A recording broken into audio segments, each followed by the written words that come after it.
सरकारी नौकरी लगना चाहते हो लेकिन परिवार की जिम्मेदारियां इतनी ज़्यादा हैं कि जॉब करना पड़ेगा। प्राइवेट जॉब के साथ सरकारी नौकरी लगने के इस सपने को कैसे पूरा करें? क्या हम अपना टाइम टेबल बनाएं? किस तरीके से अपने टाइम को मैनेज करें कि हम जॉब के साथ साथ भी अपनी तैयारी अच्छे से कर सकते हैं? तो आज का वीडियो इसी मैटर पे रहेगा। वीडियो को पूरा ज़रूर देखें, लास्ट तक इसे देखें, अपने दोस्तों से इसे शेयर करें, लाइक करें और चैनल को सब्सक्राइब करना ना भूलें। तो चलिए स्टार्ट करते हैं आज का वीडियो। सबसे पहले मैं बात करना चाहूँगी उन लोगों की जिनके मन में बहुत ज़्यादा इच्छा है कि वो सरकारी नौकरी लगे। सरकारी नौकरी में भी आरपीएससी फर्स्ट ग्रेड की नौकरी उन्हें मिले। बहुत से टीचर्स हैं, प्राइवेट स्कूल्स में पढ़ाते हैं, बहुत अच्छी उनकी नॉलेज है, वो चाहते हैं कि हम इसके लिए प्रयासरत रहें। लेकिन फिर भी हर बार कुछ नंबर से हम चूक जाते हैं, कहीं ना कहीं हमारी स्ट्रेटजी अच्छी नहीं होती है, हम अपने टाइम को मैनेज नहीं कर पाते हैं। तो इन सब चीज़ों से छुटकारा कैसे पाएँ, हम सब चीज़ों को अच्छे से मैनेज किस तरीके से करें, वो हम बात करते हैं।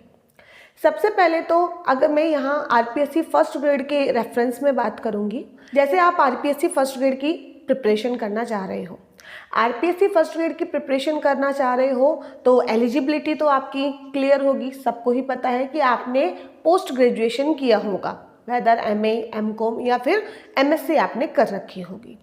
अब बीएड भी आपने कर रखा होगा क्योंकि आप टीचिंग लाइन में हैं, और टीचिंग लाइन में हैं तो आप ऑब्वियसली बात है कि बीएड मोस्टली लोगों का होता है, 99% लोगों का यहाँ पे बीएड भी होता है। लेकिन क्वालिफिकेशन होने के बावजूद हम वहाँ पर अच्छा नहीं कर पाते हैं। हम किस तरीके से इस चीज़ को मैनेज करें वो हम इस वीडियो में बात करेंगे। सबसे पहले अगर मैं बात करूँगी आपको करना क्या है, आप जहाँ पढ़ा रहे हैं, जैसे आप 11th-12th के बच्चों को आप पढ़ा रहे हैं, तो मेरे हिसाब से 11th-12th के बच्चों को आप पढ़ा रहे हो तो आपके लिए आरपीएससी फर्स्ट ग्रेड थोड़ी इजी हो जाती है, थोड़ी इजी हो जाती है। बिल्कुल नहीं कि आपको जबकि जब भी वो मिल जाएगी, ऐसा कुछ नहीं है। कैसे क्या करना है वो हम डिस्कस करते हैं। किसी भी स्कूल में 11th-12th के बच्चों को पढ़ा रहे हैं या आप किसी कॉलेज में पढ़ा रहे हैं, दोनों ही इसके लिए एलिजिबल होते हैं फर्स्ट ग्रेड के लिए। मोस्टली जिनका नेट क्वालिफाई है वो भी उन्होंने भी बीएड की डिग्री कर रखी है ताकि उन्हें कोई ना कोई गवर्नमेंट जॉब मिल जाए। आपको जो 11th-12th आप पढ़ा रहे हो, उस 11th-12th के बच्चों को आपको इस तरीके से पढ़ाना है कि आपको उन बच्चों के साथ साथ याद हो जाए जहां आप वर्किंग कर रहे हैं। मतलब आपको डबल बेनिफिट करना है। जैसे अगर मैं मेरी बात करूं तो मैंने जॉब के साथ प्रिपरेशन करी थी और जॉब भी मेरी 6-7 घंटे की जॉब थी और मेरा आने जाने का टाइम भी मुझे बहुत लगता था। तो मैंने क्या किया, मैंने सोचा कि ऐसे तो नहीं हो पाएगा कि मैं पूरा छोड़ के बैठूं, क्योंकि कई हमारी जिम्मेदारियां इतनी होती है और प्लस फिर हम अपनी रनिंग जॉब को छोड़ नहीं पाते क्योंकि हमारी सर्टेनिटी नहीं है कि हमारी जॉब लगेगी या नहीं लगेगी, और इस तरीके से छोड़कर पूरी तैयारी हम नहीं कर पाते। वो अलग अलग लोगों की अलग अलग कंडीशन होती है। उस परिस्थिति में मैंने ये सोचा कि मुझे तैयारी करनी है। अब मुझे तैयारी करनी है तो 11th-12th तो मैं पढ़ा रही हूँ और मेरे वही बायोलॉजी आने वाली है। तो मैंने क्या किया, बायोलॉजी के उन टॉपिक्स को जिनमें मेरा वीकनेस था, जैसे मैं बात करूँ, हम वहाँ पर 3 बायोलॉजी के टीचर थे, तो 3 बायोलॉजी के टीचर थे, तो बायोलॉजी के पोर्शंस हमारे बटे हुए थे। ऐसा नहीं है कि पूरी बायोलॉजी मैं ही पढ़ा रही थी, ठीक है। लेकिन कई जगह क्या होता है, आप अपने आसपास की छोटी स्कूल में अगर जाओगे तो 11वीं-12वीं के लिए वो एक ही टीचर रखते हैं और एक ही टीचर से वो पूरा का पूरा सिलेबस करवाते हैं। उस कंडीशन में आप जो टॉपिक नेक्स्ट डे पढ़ाने वाले हो उसको पहले घर पे अच्छे से प्रिपेयर करके जाओ, उसके नोट्स बना के जाओ, क्योंकि उन बच्चों को आप पढ़ा रहे हो, साथ के साथ आपकी तैयारी भी उसमें हो जाएगी। सब्जेक्ट एटलीस्ट आपका बहुत अच्छे से प्रिपेयर हो जाएगा अगर आप इस रणनीति को फॉलो करोगे। वहाँ जाके आप ये मत सोचो कि मुझे इनको पढ़ाना है और मेरा टाइम वेस्ट हो रहा है, मैं खुद की तैयारी कैसे करूँगा। तो सब्जेक्ट तो आप उनको जो पढ़ा रहे हो उसमें आपका सब्जेक्ट प्रिपेयर हो रहा है, और इससे अच्छा सब्जेक्ट और कहीं प्रिपेयर हो भी नहीं सकता अगर मैं बात करूं तो। लेकिन फुल टाइम जॉब ना करके आप पार्ट टाइम अगर जॉब करते हो, सिर्फ 11वीं-12वीं की कुछ क्लासेस आप लेते हो, तो उसमें आपका बेनिफिट क्या रहेगा, ज़्यादा रहेगा, क्योंकि उसमें आपका टाइम भी नहीं लगेगा। आप ज़्यादा से ज़्यादा 3 घंटे आप वहाँ पे अपनी क्लासेस के लिए जाओगे, बाकी पूरा दिन आपके पास फ्री रहेगा।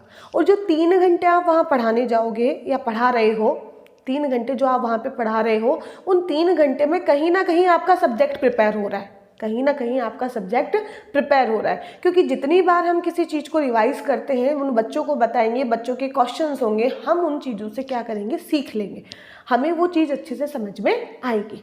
तो सब्जेक्ट तो आपका एक तरीके से वहीं पर आप प्रिपेयर करने की कोशिश करोगे। बाकी आपने 3 घंटे वहाँ पे क्लासेस ली, बाकी पूरा दिन आपके पास बचा है, पूरा दिन भी नहीं तो 5 से 6 घंटे तो आपके पास बचेंगे।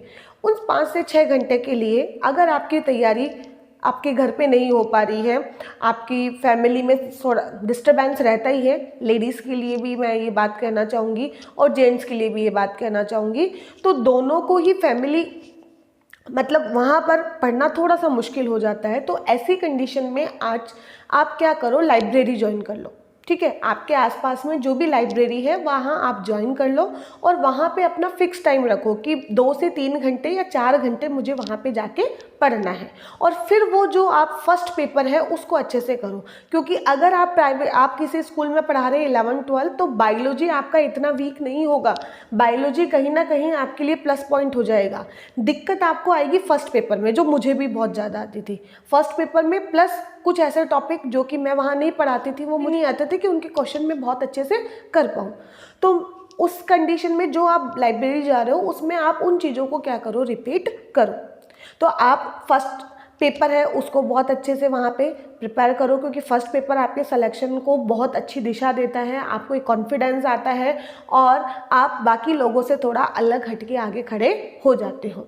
और बात करें सब्जेक्ट की, तो 11वीं 12वीं का मैटर तो आपका वहीं प्रिपेयर हो रहा है, और अगर 11वीं 12वीं का मैटर वहाँ पे अच्छे से प्रिपेयर हो रहा है तो बाकी मैटर आप अच्छे से कर लोगे यूजी और पीजी का, उसमें आपको कोई भी दिक्कत नहीं आएगी। तो आप लाइब्रेरी आवर्स में जो आप नेक्स्ट डे की जो प्रिपरेशन है वो अच्छे से करके जाओ। एक तो जैसे मुझे चैप्टर पढ़ाना है बायोलॉजिकल क्लासिफिकेशन, ठीक है, तो मैं उस बायोलॉजिकल क्लासिफिकेशन को बहुत अच्छे से पढ़ गई। मैंने उस क्लास में 1 घंटे में जो पढ़ाया वो मैंने पहले दिन भी पढ़ा, दूसरे दिन भी पढ़ा, बच्चों ने मुझसे डाउट भी पूछे तो मेरा वो तो क्लियर हो ही रहा है। अब मैं क्या करूँगी, यूजी के ऊपर ज़्यादा ध्यान दूंगी और मैं ज़्यादा से ज़्यादा क्वेश्चंस वगैरह सॉल्व करने की कोशिश करूँगी। तो आप अपनी जॉब को कंटिन्यू रखते हुए आराम से स्टडी कर सकते हैं, लेकिन आप जहाँ पर जॉब कर रहे हैं, जहाँ बच्चों को पढ़ा रहे हैं, आपको वहाँ बहुत अच्छे से पढ़ाना है, बहुत डेडिकेशन से पढ़ाना है, टाइम पास करने के हिसाब से नहीं पढ़ाना है, अपने टाइम को पूरी तरीके से यूटिलाइज करना है। आप डेफिनेटली आपको कोई भी दिक्कत नहीं आएगी, ना आपको जॉब छोड़नी पड़ेगी और आप जॉब भी करोगे, साथ के साथ अपनी पढ़ाई भी कर लोगे। तो ये जो वीडियो मैंने बनाया है वो इसीलिए बनाया है क्योंकि बहुत से लोगों की ये दिक्कत होती है, एक पर्टिकुलर टाइम के बाद में हमें जॉब करनी भी पड़ती है और उस समय में फिर हम अपनी स्टडी नहीं कर पाते हैं। तो हम ये जो तरीका है उसको फॉलो करके अच्छे से वहाँ पर अपना टाइम मैनेजमेंट करके अपने लक्ष्य को हासिल कर सकते हैं। कोई भी सब्जेक्ट हो, चाहे बायोलॉजी हो, चाहे हिस्ट्री हो, चाहे ज्योग्राफी हो, अगर आपका 11-12 अच्छे से आपने पढ़ाया है, 11-12 आपने अच्छे से क्लियर कर लिया है, तो फर्स्ट ग्रेड के लिए जो सक्सेस के जो गेट हैं वो अपने आप खुल जाते हैं। वहाँ पर आपको एंट्री करने में कोई भी दिक्कत नहीं आती, तो आप उसको अच्छे से प्रिपेयर कर लेते हैं। फुल टाइम जॉब है, नहीं कर पा रहे हैं, तो फिर आप थोड़ा सा आपको सोचना पड़ेगा कि अगर आपकी जॉब ऐसी है कि आप बिल्कुल ही नहीं पढ़ पा रहे हैं, उसके अंदर आपको वर्कलोड बहुत ज़्यादा दे रखा है, सिर्फ टीचिंग नहीं करवा रहे, बाकी ऑफिशियल वर्क भी आपसे करवा रहे हैं, तो ऐसी कंडीशन में आप ऐसी जॉब को स्किप करो।